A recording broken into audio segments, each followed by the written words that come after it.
Welcome to a Pulp Event podcast, brought to you by the PulpNet, your link to the online world of the pulp magazines for over 25 years.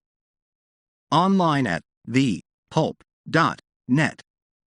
In this Pulp Event podcast, Rick Lai moderates a discussion of science fiction grandmaster Philip José Farmer's Secrets of the Nine books, with Win Scott Eckert and Frank Schildiner. The presentation was part of FarmerCon 17, held in conjunction with PulpFest 50. FarmerCon celebrates the legacy of author Philip José Farmer. The talk was recorded on Thursday, August 4, 2022, at PulpFest 50 in Pittsburgh, Pennsylvania. Rick begins. Yes, we have a series called Secret of the Nine, which was created before the Wardner universe, but and was totally separate until this novel. So perhaps, Win, you could explain the previous novels in the Secret of the Nine series. Sure. So the first book that Farmer wrote came out in 1969, called A Feast Unknown, and it may be well known for controversial reasons among those who have read it. A gentleman who was the editor at Essex House Books in the late 60s commissioned Phil, and he was actually commissioning a lot of science fiction writers at the time to write porn on the side. Phil had the guts to write the book under his own name, whereas the rest of the folks were writing and making good money on the side, but under pseudonyms. And Phil decided, you know what? If I'm going to do this, I'm going to put my name on it, and I'm going to do something really innovative and kind of genre breaking. And so he came up with his Tarzan analog, Lord Grunneth, and his Doc Savage analog, Doc Caliban. And by the way, he loved these characters. He loved Tarzan. He loved Doc Savage. It was done out of love. It's parody, but with a lot of serious themes and tones to it. But it's done out of love, and a lot of fans have really decried what he did over the years in the book, and said, "Oh, you've crapped on my childhood and ruined Doc Savage for me and ruined Tarzan." And whether they felt that way or not, that was not his intent. He loved these characters. So he wrote basically his version of Tarzan versus Doc Savage, which is Lord Grunneth versus Doc Caliban, and they were both beholden to a conspiratorial group called the Nine, who were a group of immortals and had been manipulating history and secretly controlling many aspects of the world for tens of thousands of years. They had an immortality elixir, and Grunneth and Caliban become inducted into the ranks of the Nine and get the immortality elixir. One of the Nine dies, and they're looking for a replacement, and so they set Grunneth and Caliban, or Tarzan and Doc Savage, against each other to fight for this open spot on the Nine. It's ultra violent. There's a lot of sexual imagery in the book, and I think that was kind of Farmer's intent, was to sort of send up the pulp genre and just amp up that sex and violence, which were really undertones in the pulps anyway. He followed that book up with two books and an ace double called Lord of the Trees, and on the other side was The Mad Goblin. So Lord of the Trees was a Grunneth only story. The Mad Goblin was a Doc Caliban only story.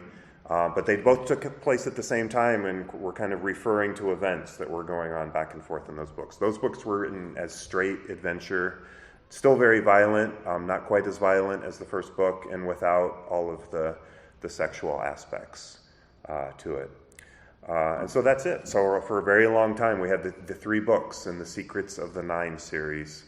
In 1983, Phil Farmer at the World Fantasy Convention presented and read from, and was published in the convention booklet, an outline of a fourth book and a proposed chapter, so that text has been out in the world for a long time. He called the follow-up book The Monster on Hold, and it was a Doc Caliban focused book. As part of our exploring of Phil Farmer's files, as the FarmerCon folks and the Meteor House folks, we discovered additional content for a Caliban novel, 3 more short chapters and a lot of notes. And so all of that material, the original outline, the original chapter, and then more chapters we found, and scanned notes and handwritten notes, all informed the completion of the fourth book. Because unfortunately, Phil Farmer did not complete it himself. We don't really know why. But the estate allowed me to complete it using all of that material. So that's the Secrets of the Nine. It's basically Tarzan and Doc Savage versus the secret and immortal rulers of the world. And after he wrote The Mad Goblin and Lord of the Trees, he wrote some biographies on Tarzan and Doc Savage. Right. And if Frank could talk about those, because they created the Walt Newton universe. Well, you have to start with the premise that the Walt Newton universe is, whether you like it or not, it's a separate universe unto itself, where it uses the idea of an event that may have altered the genes of a series of people in England. And from there, between the people that were affected by this meteorite strike and just the general, amazing human beings that came from before in the genetics, created what you would basically think of as the closest thing to superhuman without being superhuman. Doc Savage, Tarzan, the Shadow. He took the chance to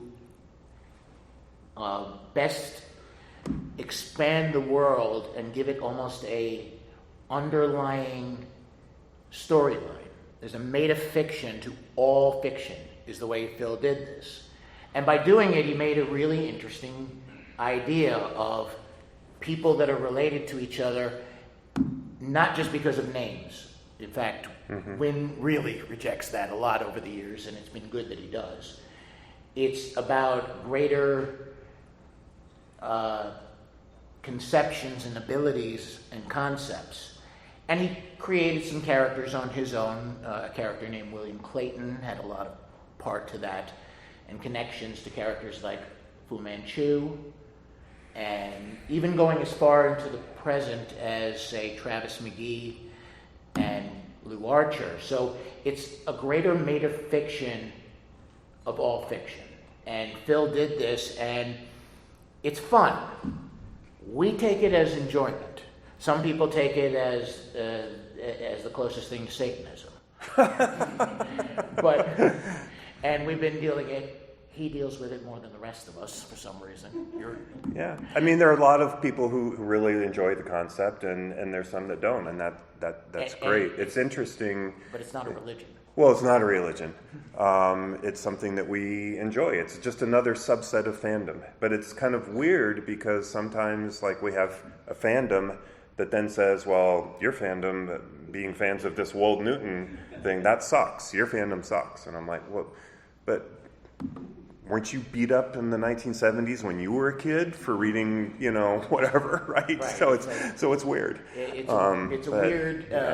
It's a weird toxic thing that pops up, but over the last few years it's gotten less because we pay attention less. But that's okay. It's much we'll better. Let them be. So I think one of the points maybe where Rick was going to was that he outlined the Wold Newton family in 2 biographies. A biography of Tarzan and a biography of Doc Savage. Tarzan Alive and Doc Savage's Apocalyptic Life. So these were different takes on Tarzan than on the Lord Grunneth and the Doc Caliban. They're totally different characters in the sense, because Tarzan, Doc Savage, and all that are not raised in a world that is run by 9 immortal evil beings that literally spend their entire time messing with the world in every way, shape, and form.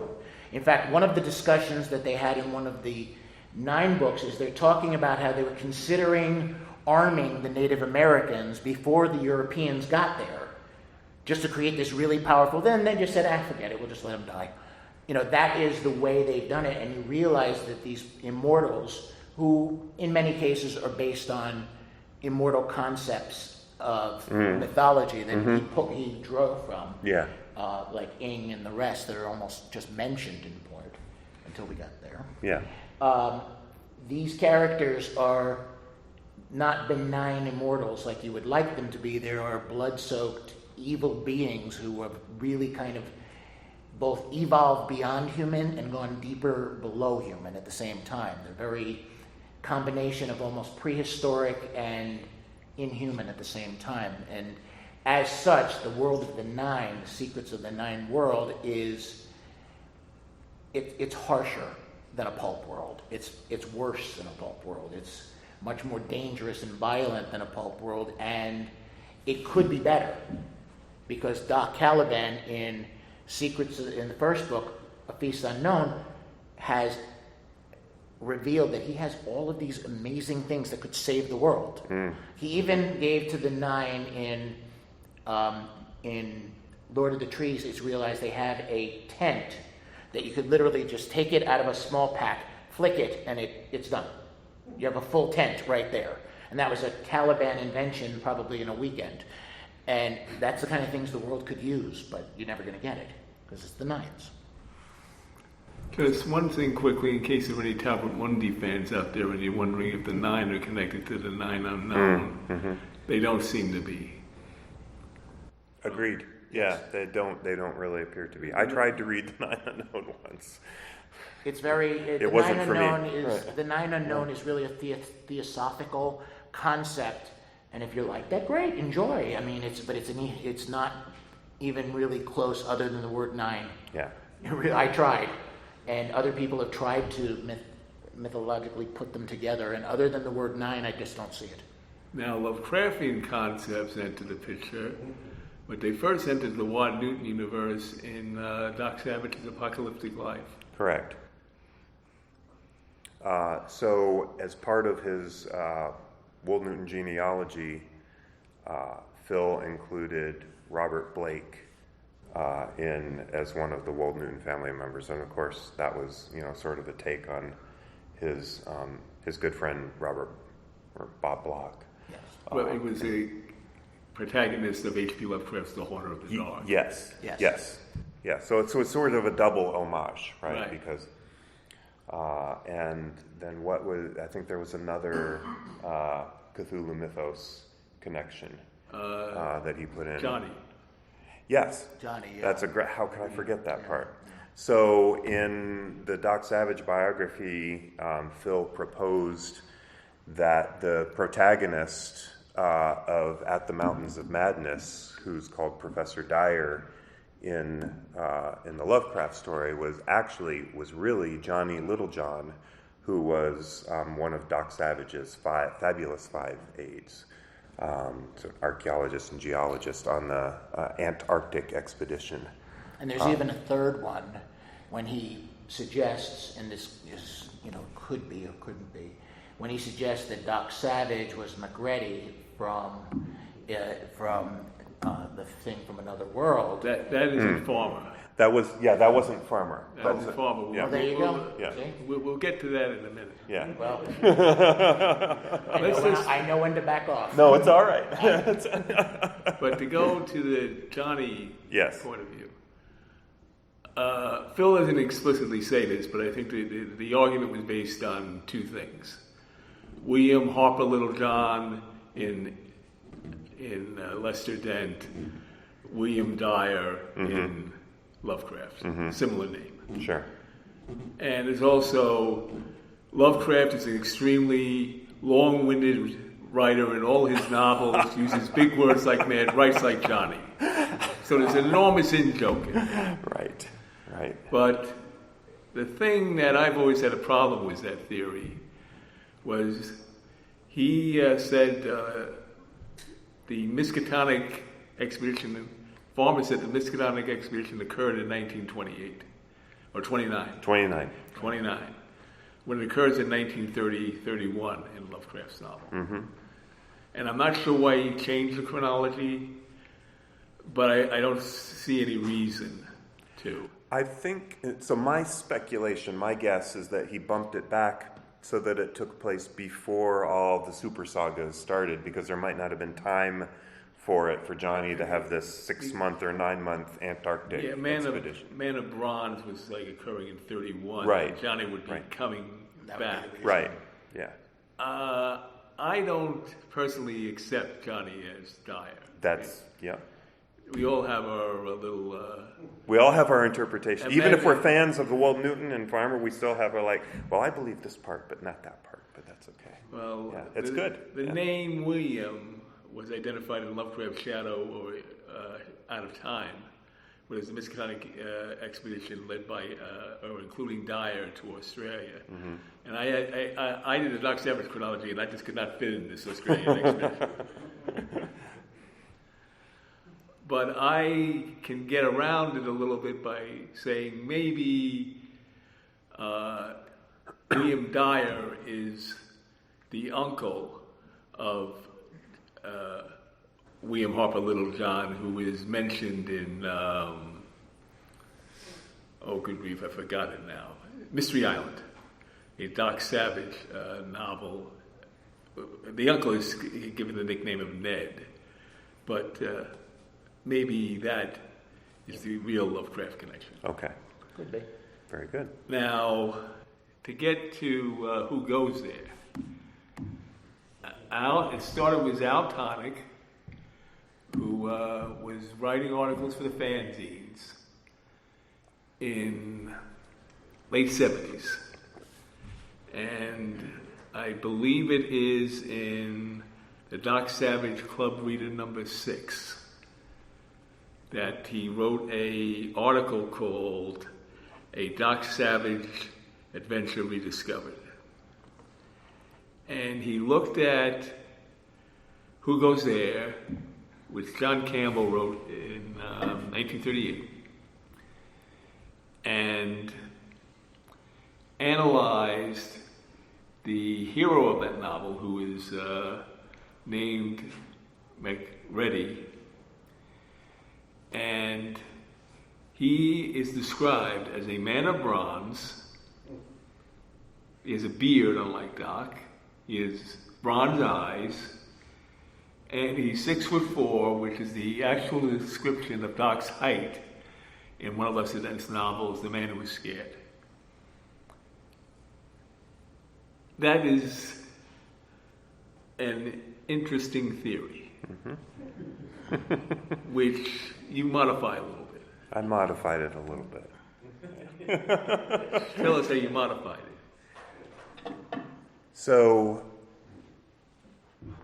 I backed up the time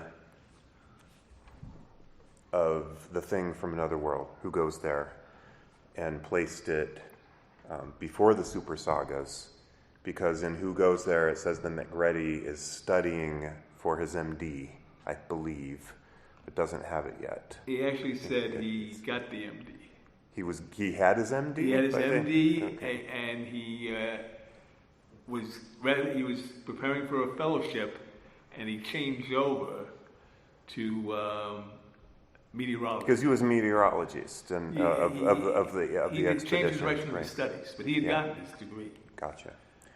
So in Phil's notes for The Monster on Hold, he explicitly comes out and he says that Poe's, Edgar Allan Poe's narrative of Arthur Gordon Pym, which involves some events down at the Antarctic, that Verne's Sphinx of the Ice Fields is a sequel to Arthur Gordon Pym, that Lovecraft's At the Mountains of Madness is specifically a sequel to both of those, and that The Monster on Hold, in turn, is a sequel to all of those.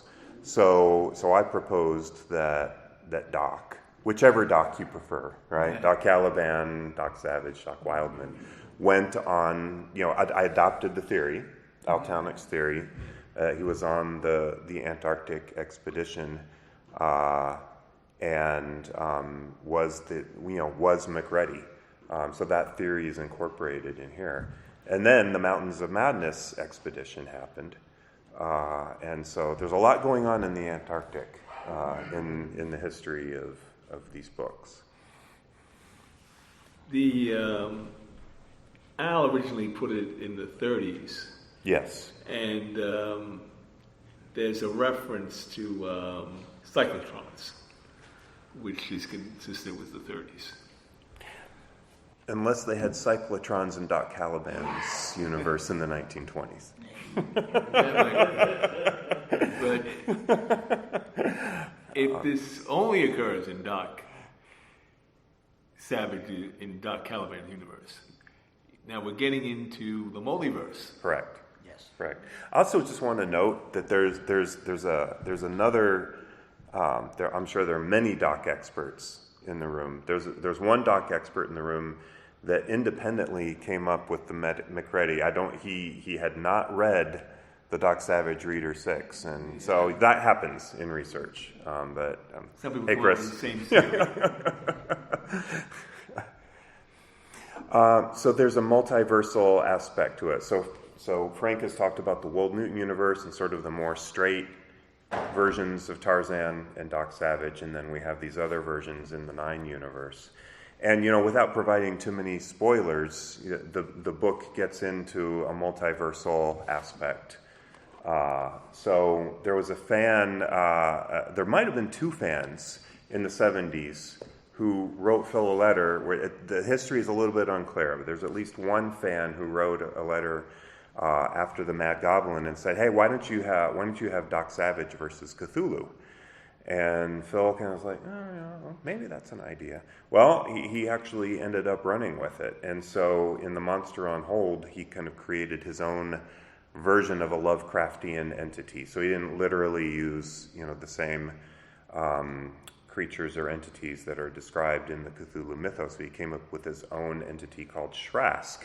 And Doc Caliban and the other Doc are both touched by dreams and nightmares by this creature, and they're drawn to a very deep cave system in New England. And it just so happens that they both had been drawn to that same cave system back in 1948. So they both had sort of a parallel adventure in their parallel universes back in 1948. And now it's 1984, and they're being drawn back. And for those of you who have actually read the whole Doc Savage corpus, that's a reference back to the final Doc Savage novel, Up from Earth Center. So not only is this a sequel to all the Lovecraft books and the Poe and so forth, but it's very explicitly a sequel and kind of a resolution to, obviously a non-official resolution, but a Farmerian resolution to the final Doc Savage novel, Up from Earth Center. And it also functions as a sequel to Doc Savage Escape from Loki, which was Phil's authorized Tarzan novel about young Doc Savage. You just said Tarzan. Tarzan? Doc Savage. Escape from Loki. It's late. I just figured I'd help. Thank you. Now, even though he does not appear on The Monster on Hold, Frank created a new character. Yes. In the Grandin Greenwich. Yes. Wow, I can't believe I wrote it. This universe. is what happened was I've always been a fan of the 9, even more so than Walt Newton. I just always thought that was an amazing universe, and I proposed to take place in the same world, but to take place at the side of what's going on. Wynne is writing the grand events, the dealing with the 9, dealing with the Lovecraft, but the characters that are the heroes and villains of this world all became what's called candidates of the 9. They're the people who are living long periods of time. We see a character named Murtaugh, who is kind of maybe the son or is Moriarty. I mean, there's a lot of this in there, and there's a lot suggested. And my proposal to the Meteor House guys, and they accepted, was to have stories that take place to the side of it. A candidate taking on the candidates of the nine, the power that is holding up these immortals. So I created this character, Langston DuPont, name change by him, but it's a good name change. Thank you.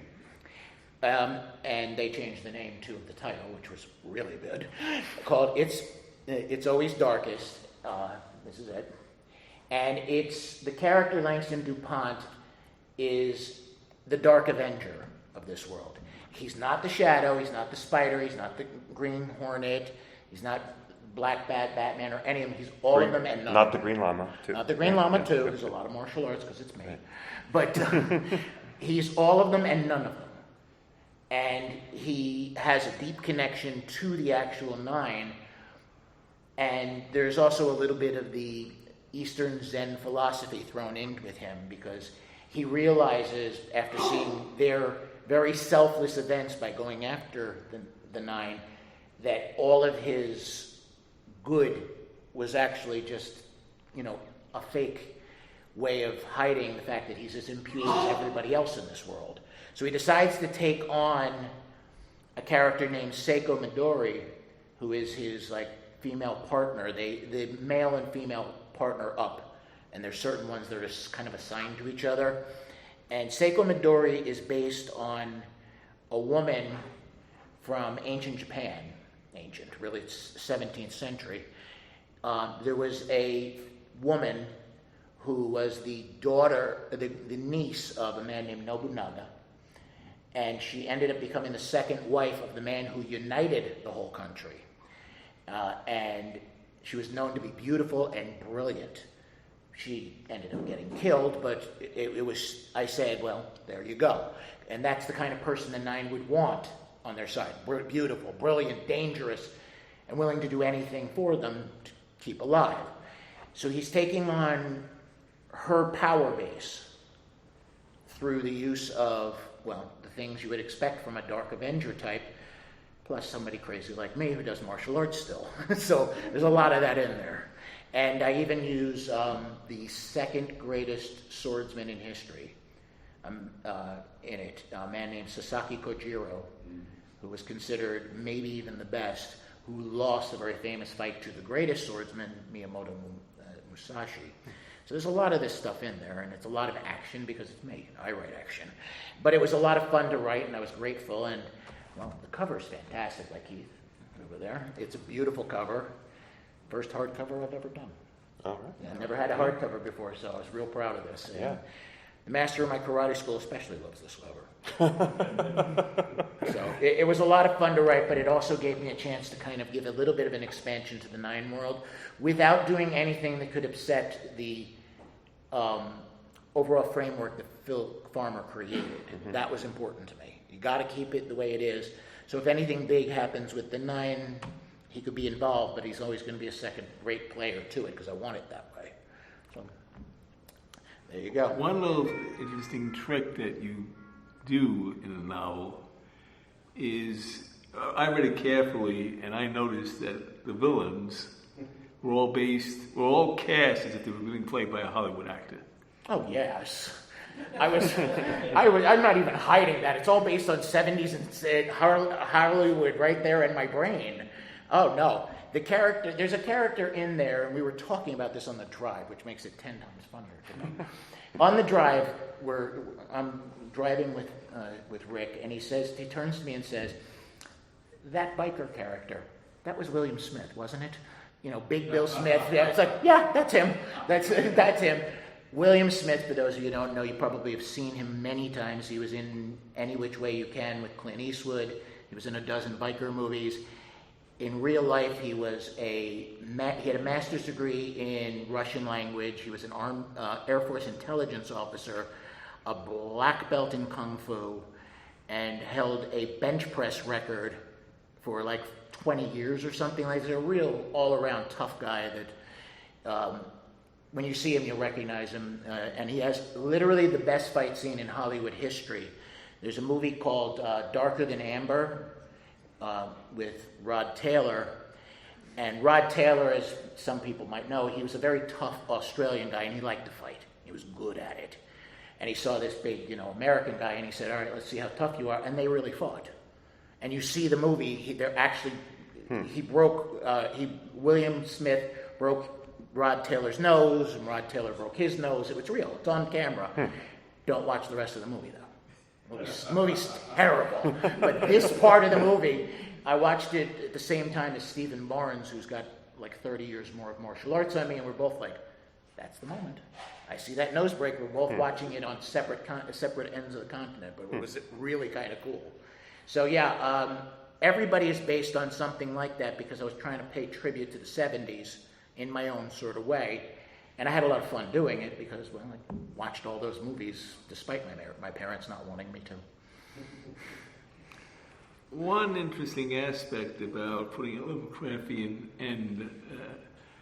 interpretation on Up From Earth Center by Lester Dent is, I don't think Lester Dent ever read Lovecraft, but there is a plot element in Up From Earth Center that may have come from a cosmic horror novel written by somebody else. At the end of Up From Earth Center, after they've gone into this cave and see these living trees, living boulders, all weird sort of creatures, there is some speculation that they hallucinated the whole thing due to an underground gas. And there was a best-selling horror novel in the early 20s called, I think it's either The Thing in the Lake or The Thing from the Lake. I think it's The Thing from the Lake, but it may be in instead of from. And it was written by a woman who normally wrote romances. Her name was Nancy Ingram. And the novel has a plot that's similar to the Dunwich Horror, in that there is this monster, it's semi-visible, in New England, who is mating with human women. And in case you're wondering, Lovecraft's letters reveal he read it around 27, I think. And Dunwich Horror wasn't written until 1928. And there are similarities to a fragment he wrote called The Round Tower, which was sort of another Dunwich horror-type story, which Drolitz made it The Lurker at the Threshold. That's really interesting because there are definitely the Dunwich Horror was also an inspiration for some of the elements in the Monster on Hold, as was The Lurker at the Threshold. And speaking of Up From Earth Center, some other elements from that, if you read Up From Earth Center, if you have a chance to read it, and you're sort of baffled by it, go back and read it again. Kind of make a list of the unanswered questions that Dent leaves hanging, because there's a lot of them. And we try to implicitly answer those questions in The Monster on Hold. Like, so the key to the puzzle, some of the mysteries that are sitting in that last Doc Savage novel, the answers are in the book. They're not explicit. We don't bang you over the head. You kind of have to put the puzzle pieces together. But for instance, there was a character, Mr. Whale, and he suddenly appeared in this cabin in a schooner, right? And they suddenly disappeared. Well, how? Why? How did that happen? We explain that in the book. So. Now, even though this Sharask, is that the... Shrask, yeah. Shrask. Even though that name does not appear in Lovecraft. Right. And that would be true of the Doc Caliban universe because it's different. But you have this other Doc. Yes. Who, if we are to believe Farmer, had connections throughout the Mountains of Madness. Correct. How does Sharask fit into Lovecraft's hierarchy? So Schrask is basically a female Yog-Sothoth with elements of Shub-Niggurath. So out of time, out of space, sort of in this nether, not affected at all by normal time and space. And it was clear from his notes that was kind of the direction he was going, as well as just from the descriptions of Schrask. If you were looking for a Lovecraftian entity analog to Schrask, just based on the descriptions, it would be mostly Yog-Sothoth. Now, Yog-Sothoth and Shub-Niggurath are husband and wife, Yes. according to Lovecraft's letters. Yes. There is a reference to this in the Mound, but Yog-Sothoth is called the not-to-be-named one. Mm-hmm. And there's a whole history of other entities being called the not-to-be-named one in the Cthulhu mythos. So probably a mistake of interpretation. But you could view Schrask as Yog-Sothoth and Shub-Niggurath mating and forming briefly a composite entity. Mm-hmm. And Schrask also has offspring who are twins, and that's kind of where the Denwick horror aspect of it is inspirational as well. In the Mound, they have Nug and Yeb, who were the twin obscenities. Mm-hmm. Right. So yeah, it all works together. By the way, when Rick gives you these things, he just will reel off things you've never heard of in your life. Have a pad nearby, because he's always got... It was 6 hours, and I wish I had a pad writing down all the things he was telling me on the way that I could have. He's the best. And it's all in his head. It's amazing. It is amazing, and it's a pleasure. Unbelievable. It's a pleasure to hear it, too. Record on the drive home. Well, we are... One would think I would have done that, right? Yeah. Now you know. Yeah, I'll still make a mistake, and I'll forget. You also threw in, some other novels by Phil. And you did something. Figure this out. You did something nice with the Doc Caliban universe. You put in the novels which are very far removed from events in the real world. Yes. And made them part of the Caliban world. So I decided that I theorized. So Phil lived in L.A. In the mid to late 60s. When did he move back to Peoria? 70? 71? Right Something? after the moon landing. Okay, so 70, right? Late 69 or 70. So I call it his L.A. period. And his L.A. period also encompasses his porn period, right? So he wrote other books for Essex House, Image of the Beast and Blown, and then he wrote another one which didn't end up getting published by Essex. It was originally contracted by Essex, and then it moved over to Brandon House, called Love Song. So I decided that all of these books from the LA period, and that were, sort of these underground books that you would buy and carry home in a brown wrapper, all took place in the same continuity. So I threw in references to Image of the Beast, Love Song, and then I threw in a reference to one of his unpublished books from the 70s. It's now been published. It came out from Subterranean Press, originally in Farmer File, which was our fanzine, or prozine that we did. Mike, Paul, Chris, and myself participated in that, and we presented it in 10 parts over 10 issues. Up from the Bottomless Pit. Then it was in Subterranean Press, hardcover, and now we have soft covers of it sitting at our Media House table, which is kind of like a disaster. It's like a 1970s disaster movie, like Airport or the Poseidon Event, except it's about a giant oil accident in L.A. Again, another one of his L.A. stories. So I tried to provide some continuity with some of his books and the Caliban universe. There is a very obscure connection to a Cthulhu Mythos story that Philip Farmer did called The Freshman. Yes, there is. That story. Yeah. Do you want to elaborate on that? Sure. So in The Freshman, and I can't remember the exact, but the name is Denbron, and there's a Denbron sigil, or an artifact that is used in the Monster on Hold. It was the Marquis of Denbron. Someone referenced to a sorcerer.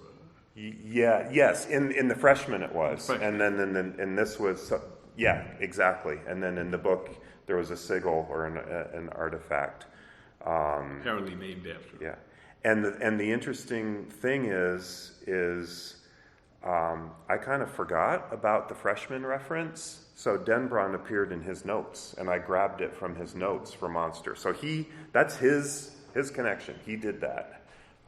He was making those connections himself, and fortunately I saw it in the notes and was able to use it. Now, Frank, are you going to do anything more with the hero? It's up to me to your house. I'm happy to write another one. I mean, if they want it, they'll get it. I'll write it this year. Yeah, I have actually a second idea involving kind of subterranean adventure, kind of, one of those secret hideaways in the middle of the Andes or something like that.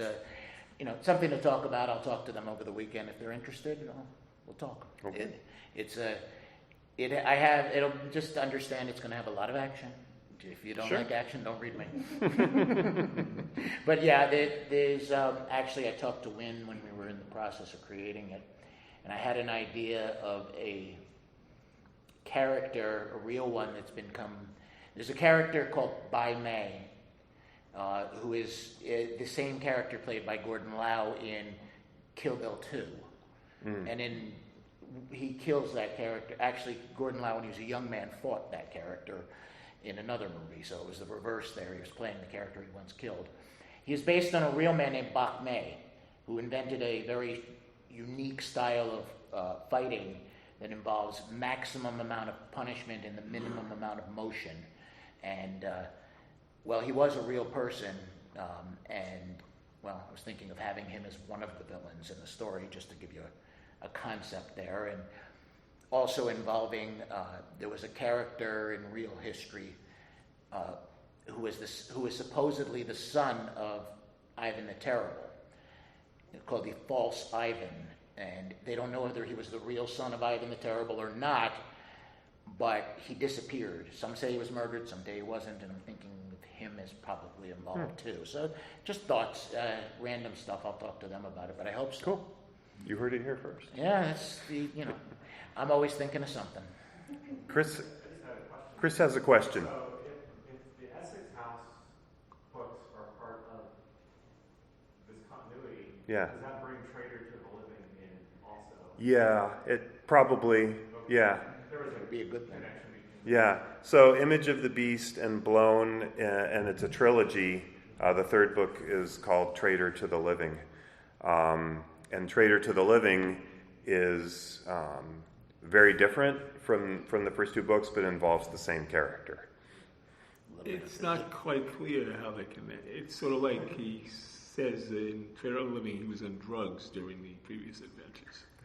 Yeah, but he definitely said, there's one line where he definitely says, that used to be my name. Yeah. Now, this is I have a new name now. Yeah. The whole amnesia bit, which honestly it's usually my least favorite idea, but Phil made it actually enjoyable. But most amnesia stories are just plain stupid. I'm sorry. It's just the truth. But he made it really good. I really enjoy all three of those books. And, saying that the first two books were sort of a hallucinogenic, drug-induced nightmare, certainly possible. I mean, just very briefly, the events of the first two books are attributed to aliens, but in the second book, there's actually a different explanation. So the explanations for what's happening shift through all three books. Definitely highly recommended stuff if you're really into some deep, kind of twisted farmer.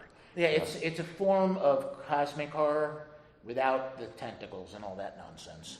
Because you really don't. But there is a snake. There is a snake, but that's not a tentacle. But it's just nice to have a cosmic horror that doesn't just rewrite Lovecraft for the 100th time, and that's really how I think of those books.